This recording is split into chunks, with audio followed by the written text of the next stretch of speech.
Ya. Assalamualaikum warahmatullahi wabarakatuh. Selamat siang, pagi maupun malam dimanapun Bapak dosen pembimbing Matkul Metopen, Pak Asimatun. Jadi kami dari kelompok metode penelitian yang terdiri dari Muhammad Resaidan dengan NIM akhir 055, Muhammad Edi Fauzan dengan NIM 068, Ingo Tausan dengan NIM terakhir 103, dan saya sendiri Furkan Ayatullah dengan NIM terakhir 121.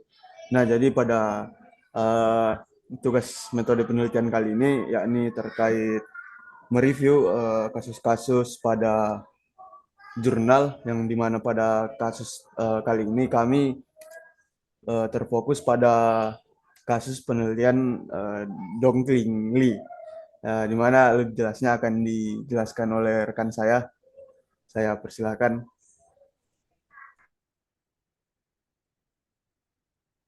Kasus ini terjadi di Universitas Waterloo bermula ketika seorang profesor terkemuka di Kanada yaitu Dong Kim Lee bersama mahasiswanya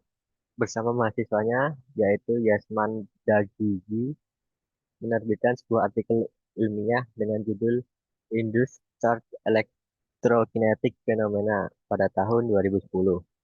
Di sebuah jurnal bernama Microfluidic and Nanofluidic, permasalahan muncul karena artikel tersebut berisi tulisan dan gambar yang sebagian besar diambil dari karya peneliti Amerika, yaitu Bazan dan Squares, yang ternyata menerbitkan artikel dengan topik yang serupa pada tahun yang sama di jurnal ilmiah lain. Situasi semakin memburuk karena jurnal penelitian artikel tersebut dipimpin oleh Profesor Lee sebagai pemimpin redaksi. Nah, selanjutnya konflik yang terjadi ini, jadi itu ada gambar Profesor Dong King Lee juga mahasiswanya.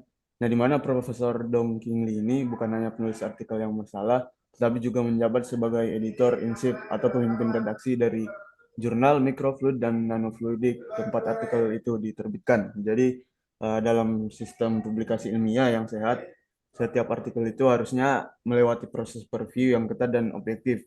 Nah, reviewer yang atau editor lain yang independen akan menilai kualitas, kebaruan serta keaslian ke artikel sebelum dipublikasikan. Nah, namun dalam kasus ini, ketika seorang penulis adalah pemimpin redaksi jurnalnya sendiri, yakni Profesor Dong King Lee, yang di mana dia adalah pemimpin redaksi, maka ada benturan kepentingan karena ia memiliki kekuasaan penuh untuk menentukan apakah artikelnya akan diterima tanpa melalui proses penilaian yang semestinya. Jadi artikel yang ditulis bersama mahasiswanya bisa terbit dengan mudah di jurnal yang dipimpin oleh dirinya sendiri. Dia sekaligus penerbit dan juga pemimpin redaksi dari jurnal itu sendiri. Makanya artikel yang ingin diterbitkan bisa diterbitkan dengan mudah. Meskipun ternyata artikel yang diterbitkan ini menjiplak karya orang lain. Dengan kata lain, posisi ganda sebagai penulis sekaligus editor membuat kontrol terhadap kualitas dan integritas publikasi menjadi hilang. Itu untuk konflik kepentingan. Selanjutnya, izinkan saya perkenalkan diri. Saya M. Razaidan dengan NIM akhiran 055.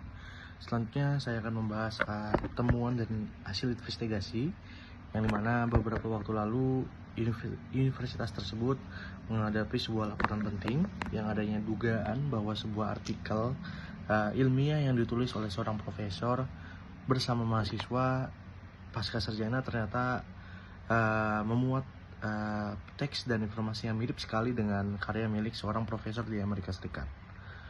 Sebagai institusi pendidikan, kampus tersebut tidak bisa mengabaikan hal ini karena merupakan karena itu universitas tersebut langsung membentuk sebuah investigasi tim khusus yang menyelidikinya. Tim ini bekerja dengan cara yang sistematis. Mereka mengembangkan dan membandingkan artikel yang dipublikasikan dengan karya asli, menelusuri setiap bagian yang serupa, dan juga mewawancarai pihak-pihak yang terlibat dalam penulisan artikel tersebut. Hasilnya sudah jelas, tim menemukan bahwa ada bagian signifikan dari tulisan yang diambil tanpa atribusi yang semestinya. Dengan kata lain, unsur plagiarisme memang terbukti. Temuan ini menjadi catatan terpenting bagi kita semua, bahwa integritas dalam penelitian bukan sekedar aturan tertulis, melainkan sebuah fondasi yang menentukan kepercayaan publik, sehingga baik terhadap dunia akademik. Dan kasus ini mengingatkan kita bahwa betapa berharganya sebuah kejujuran dalam setiap langkah ilmiah. Mungkin hasil dan investigasi temuan yang saya bisa jelaskan sudah dapat saya jelaskan. Terima kasih sebelumnya. Bisa saya lanjutkan ke teman-teman saya. Berikut beberapa sanksi yang didapatkan oleh Profesor Lee dan mahasiswanya. Dari Profesor Lee sendiri menerima sanksi berat dari University of Waterloo berupa skorsing tanpa gaji selama 4 bulan dimulai dari 1 April hingga 8 Agustus 2013, di mana selama masa itu Profesor Lee dilarang untuk melaksanakan tugas seperti mengajar, mengabdi dan lain-lain, dan menggunakan fasilitas kampus.